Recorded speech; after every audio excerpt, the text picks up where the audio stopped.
The alien queen was astonished when the human she wed unveiled his real might. Evan Hale never expected his life to become interesting. He was not a soldier. He was not a hero. He was not even important, at least, that was what he believed.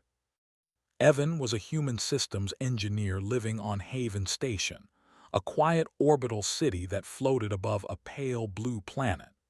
The station was part of the Galactic Unity Alliance, a massive organization made of dozens of intelligent species. Humanity had joined the Alliance only 20 years ago and was still considered young, emotional, and unpredictable. Evan's job was simple. He fixed systems, doors, power grids, water recyclers, anything that stopped working. He liked that kind of work. Machines made sense. Machines did not lie. That morning began like any other. Evan was halfway through his breakfast when a soft chime echoed through his apartment. Assigned domestic support unit arriving in 5 minutes, the wall panel announced. Evan froze. Domestic support, he muttered. He hadn't requested one. But then he remembered. 3 weeks earlier, the Alliance had passed a regulation requiring mixed-species households to accept cultural integration assistance. The official reason was cooperation. The real reason was observation. They were watching humans. Evan sighed and stood up. Great, just great. The door slid open exactly 5 minutes later. The being standing there was tall, slim, and wrapped in layered silver fabric. Her skin shimmered softly, not quite blue, not quite white like moonlight over ice. Her eyes were large and dark, with thin glowing rings inside them that slowly rotated. She bowed her head. "I am Kirieth," she said in careful, translated English. "I will serve this residence." Evan blinked. Hi, I'm Evan." Kirieth stepped inside without another word. The door closed behind her.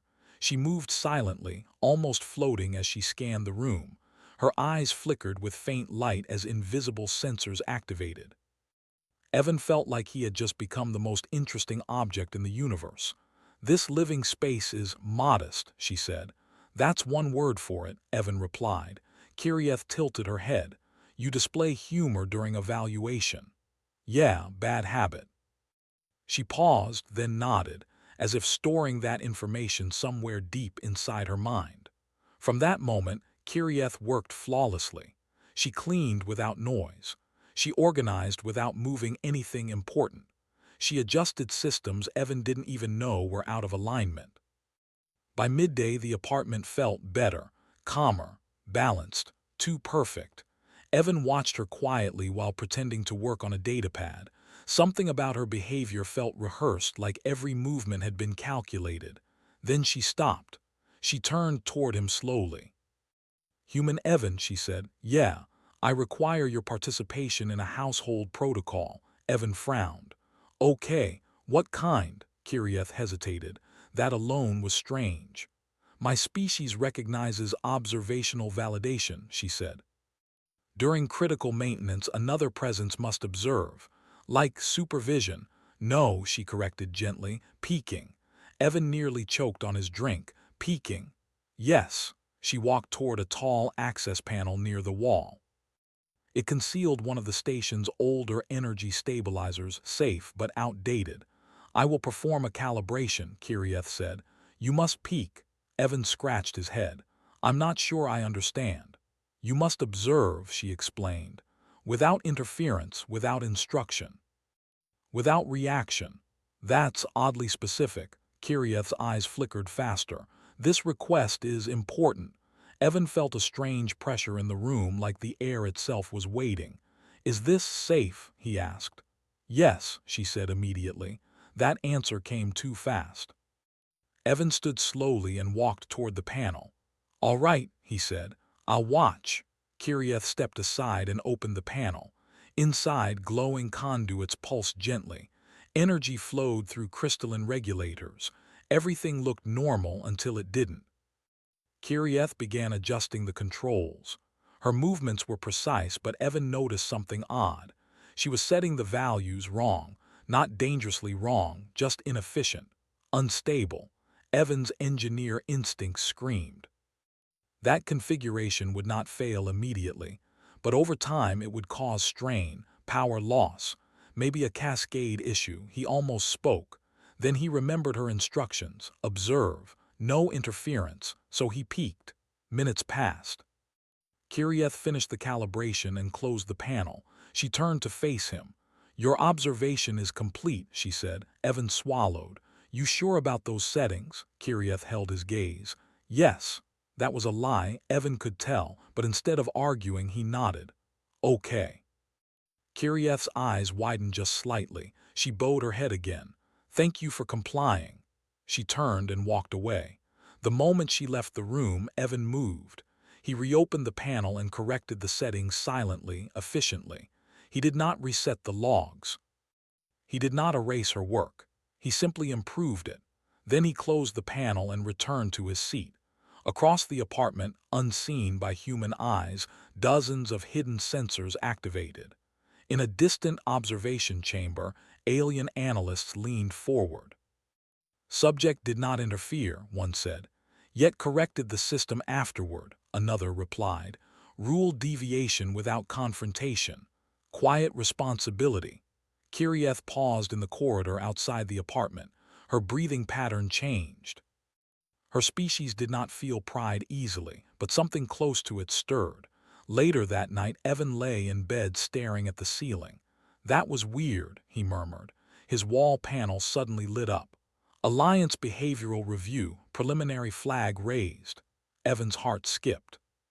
"Preliminary flag," he whispered. Far across the station, Kirieth submitted her report. Human response, anomalous. Emotional state, calm. Behavior, anticipatory correction without command. She added one final line against protocol. Recommendation, continue observation. Because humanity had done something unexpected. They had peaked, and they had understood. Evan Hale began to feel the eyes. He could not see them, he could not hear them, but he felt them. The morning after the strange calibration test, Haven Station felt different. The lights in the corridor stayed on a little longer than usual. The service drones paused for half a second before moving again. Even the air recyclers hummed with a sharper rhythm. Evan told himself he was imagining it. Humans were good at that. Kirieth, however, behaved exactly the same. She prepared food.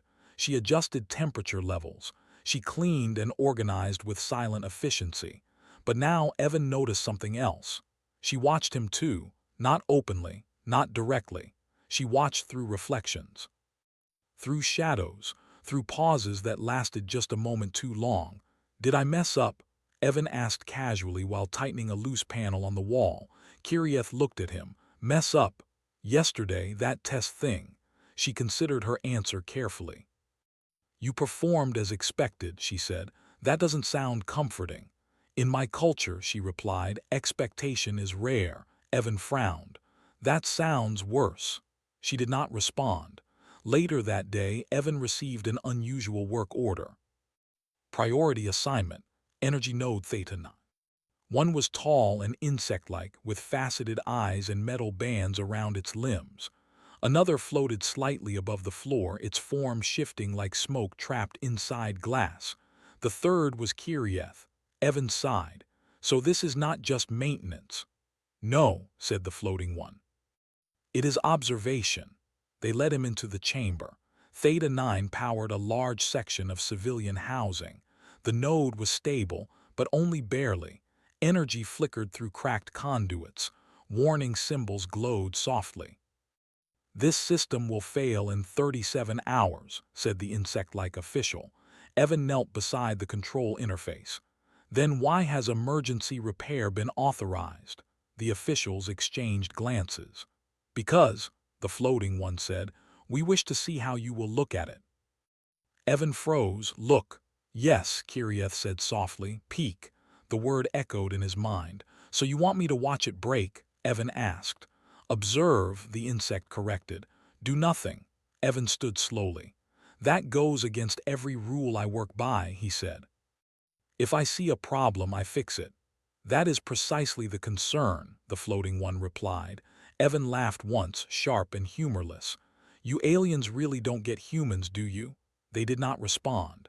Evan crossed his arms and stared at the node. He studied the flow patterns, the stress points, the way the system tried to compensate for bad design. He saw not just what was wrong, but why it was wrong, and he stayed silent. Minutes passed. "Observation complete," the insect said. They left.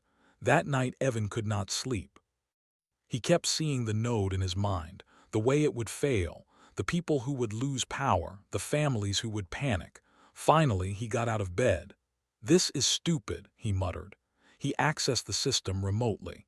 He did not shut it down. He did not override Alliance authority. He wrote a temporary logic patch, something simple, something elegant. It reduced strain without triggering alerts. Then he sent a message to Alliance Infrastructure Review. Across the station, alarms did not sound. Instead, conversation stopped. In the observation chamber, dozens of species gathered around glowing displays. "He interfered," one said. "No," another replied. "He advised. He acted without being told." But he waited until observation ended. Kirieth stood silently. "They watch," she said, "then they carry the burden quietly." The insect official tilted its head. "Humans are inefficient." "Yes," Kirieth agreed, "and that is their strength." The next test came sooner.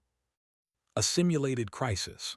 A false emergency broadcast spread across a small sector.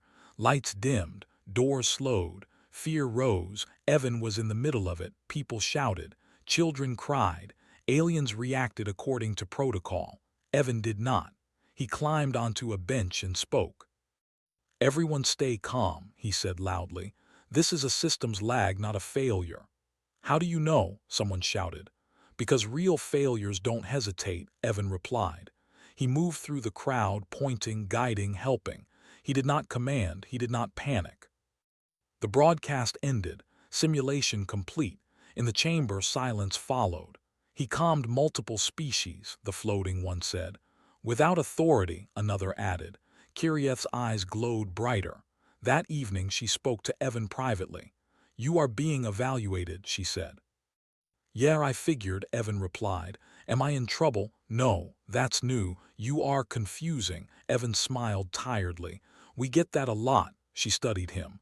"Why did you not obey fully?" "I did," he said. "I watched." "But then you acted." "Because watching doesn't mean forgetting." That answer traveled far beyond Haven Station. Human reports flooded in. Engineers, medics, pilots, teachers, all the same pattern. They observed. They waited. Then they fixed what others ignored. The Alliance Council convened. "A species that corrects without being asked," one voice said. "A species that bears responsibility silently," said another. "A species that notices cracks before collapse," said a third. Kirieth submitted her final note for the day. Humans do not peak to judge. They peak to prepare. Back in his apartment, Evan received a new message. Alliance status update, classification pending. For the first time in her career, she felt something unfamiliar. Anticipation. Because humanity was no longer being watched. They were being considered. Haven Station went quiet. Not the normal kind of quiet that came during rest cycles, but a deep, heavy silence, like the station itself was holding its breath. Evan Hale felt it the moment he woke up. The lights did not brighten on schedule. The station's gentle morning tone did not play. His wall panel remained dark. "That's not good," Evan said softly. He stood and tapped the panel. Nothing. Across the apartment, Kirieth stood still, her eyes glowing faintly. "This event is not on the public schedule," she said. Evan turned toward her. "What event?" She met his eyes. "The final observation." Before Evan could respond, the floor vibrated. A low hum rolled through the station, stronger than any normal power shift. Somewhere far away, metal groaned. Evan's engineer instincts flared. "That's not a drill," he said. "No," Kirieth replied. "It is a scenario." He stared at her. "A scenario that feels very real. That is the point." Emergency lights flickered on. Red lines traced the corridor walls. A station-wide message finally played, broken and uneven. Attention, partial system destabilization, remain in your locations. Evan grabbed his tool kit. Where is the failure? He asked. Kirieth hesitated. There are several, she said. How many? She paused longer this time. Enough. They moved fast. The main transit ring was already crowded with confused residents. Humans and aliens alike looked around in fear. Some froze, others argued. Many waited for instructions that never came. Evan climbed onto a raised platform. "Listen to me," he shouted. Some turned, some did not. "The station is stable enough to stand," he continued. "Panic will make it worse. Stay clear of the marked lines and let the tech teams move." A tall alien raised a limb. "You are not authority." "No," Evan agreed, "but I can see the problem." That confidence spread faster than fear. Kirieth watched him carefully. This was not part of the plan. Evan moved toward a damaged junction. A stabilizer coil sparked weakly. "This design assumes perfect conditions," he muttered. "That's never how reality works." He rerouted flow manually, using simple tools and quick logic. He marked the area and moved on. Behind the walls, Alliance observers tracked everything. "He is not following the scenario path," one said. "He is exceeding it," another replied. Multiple failures appeared across the station. "Too many, too real." "This simulation is degrading," said the insect official. "We risk structural loss." "Terminate it," a voice ordered. "No," Kirieth said suddenly. All eyes turned to her. "If we stop now," she said, "we learn nothing." The station shook again. Evan steadied himself. "Okay," he said to the people around him. "New plan." They listened. "Anyone who knows basic tools, follow me. Everyone else, help keep paths clear." They obeyed. Humans and aliens worked together, copying Evan's calm movements. He did not explain everything. He showed. And they learned. In one sector, a medical wing lost power. Life support dimmed.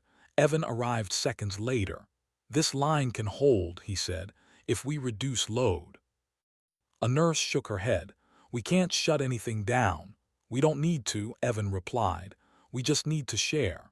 He bridged systems in a way the designers never intended. It worked. In the observation chamber, silence returned. "He is rewriting our systems with behavior," someone whispered. "Not rewriting," Kirieth corrected. "Understanding." Hours passed. The station stabilized, not because the failures ended, but because people adapted. Finally, the scenario shut down. Lights returned. Systems normalized. A message echoed through Haven Station. "Emergency resolved. Thank you for your cooperation." People cheered. Some laughed. Some cried. Evan sat on the floor, exhausted. "That was not a test," he said quietly. Kirieth stood beside him. "You are correct."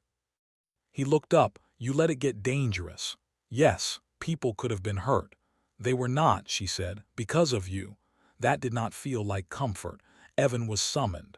The council chamber was vast, filled with beings of every shape and form. Energy screens floated like stars. Evan stood alone at the center. "You were observed," the council said. "I figured," Evan replied. "You were tested." "I didn't agree to that." "No," the council admitted. "But you passed." Evan clenched his fists. "People are not tools."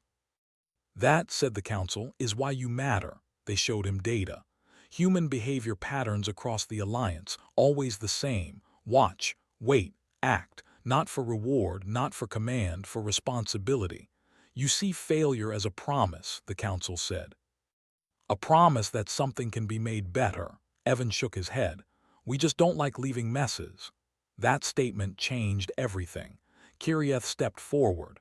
"My species believed observation meant distance," she said. "Humans observe so they can step closer." The council reached a decision. "The Alliance faces systems we cannot control," they said. "Ancient technology, fragile worlds, unstable societies." They looked at Evan. "We need those who notice before collapse." Evan swallowed. "You want humans to watch everything." "To peak," the council said. A heavy silence followed. "You will not command," they continued. "You will not rule. You will observe and intervene when necessary." Evan thought of Haven Station, of fear turning into order. "We're not perfect," he said. "No," the council agreed. "But you are present." That night Evan returned home. Kiriath stood by the window looking at the stars. "They are afraid of you," she said. Evan laughed softly. "We're afraid of us too. But you go forward anyway." He nodded. A new message appeared on the wall panel. Alliance proposal, observer initiative. And the universe had just noticed. The universe did not change overnight, but it leaned, just a little. Evan Hale stood at the wide observation window of Haven Station, watching ships drift like quiet thoughts through space. The stars looked the same as always, but he knew better now. Something had shifted. Behind him, the room was silent. No alarms, no tests, no hidden observers. For the first time since this all began, the watching was honest. Kiriath entered the room softly. "The council awaits your answer," she said. Evan did not turn around. "They already know it." "Yes," she agreed, "but they wish to hear it." Evan sighed and faced her. "You aliens really like ceremony," he said. Kiriath tilted her head. "Humans like meaning. This is ours." They walked together through the station. People nodded as Evan passed. Some smiled, some looked curious, some looked relieved. Humans and aliens alike. They reached the council chamber. This time Evan was not alone. Behind him stood other humans, engineers, medics, pilots. Teachers, ordinary people. The council spoke. "You have been observed," they said. "You have been measured." "Yes," the council replied. "You want us where systems are weak," Evan continued. "Where rules fail, where plans fall apart." "Yes. And when we see something wrong," Evan said, "you want us to act. Only when needed." Evan nodded slowly. "Then here's the part you need to understand," he said. "We don't do this because we're special." The council waited. "We do it because if we don't," Evan continued, "someone gets hurt." Silence filled the chamber. "That is acceptable," the council said. And just like that, the Observer Initiative began. Humans spread across Alliance space, not as rulers, not as enforcers, but as quiet presences. On distant stations, human engineers sat beside alien systems and watched. They did not interrupt. They did not judge. They waited. On fragile worlds, human medics observed health patterns others ignored. Tiny changes, small delays, early signs. They prepared. On trade routes, human pilots noticed strange rhythms in space traffic. Routes that looked fine on charts but felt wrong in practice. They adjusted. The Alliance began calling it the human pause, a moment when everything slowed, a moment before disaster, a moment where someone noticed. Kiriath traveled with Evan. She watched him work, watched humans work, and slowly understood. Her species believed observation was distance. Humans believed observation was responsibility. One cycle, an ancient structure was discovered near a dying star. Alliance scientists argued for weeks. The technology was powerful but unstable, too dangerous to touch. Humans were sent. They did not activate it. They did not dismantle it. They sat with it. They listened to its energy. They felt its rhythm. And when the star flared unexpectedly, they were ready. The structure survived. So did the nearby systems. The report was simple. Failure avoided. No medals were given. Humans did not ask for any. Another time, two alien species stood on the edge of conflict. Old wounds, new misunderstandings. Humans were invited to observe. They did not speak at first. They watched body language. They listened to silence. They noticed fear hiding behind pride. When they finally spoke, it was not to accuse. It was to ask one question. What are you afraid will happen if you stop fighting? The war never started. The universe took note. Evan aged. Not much, but enough. One day he sat again in his apartment on Haven Station. The same place where it all began. The walls looked older, so did he. Kiriath stood by the window. "Your species has altered the Alliance," she said. Evan smiled faintly. "We just stayed awake." "You could have taken power," she said. "You did not." "Power breaks things," Evan replied. "Responsibility fixes them." Kiriath considered that. My people once believed perfection was the goal, she said, and now we believe awareness is. Outside, a young alien child ran past, laughing, followed by a human technician pretending to chase them. Life continued. That was the point. Years later, the phrase spread across the stars. Let a human peek. It meant someone will notice, someone will care, someone will stay until the problem is solved. The universe remained dangerous. Stars still exploded. Systems still failed. Beings still made mistakes. But fewer things fell apart completely, because somewhere nearby a human was watching, not to control, not to judge, but to be ready. Evan Hale passed quietly. No statues, no monuments, only a small line in Alliance records. Observer Evan Hale present when needed.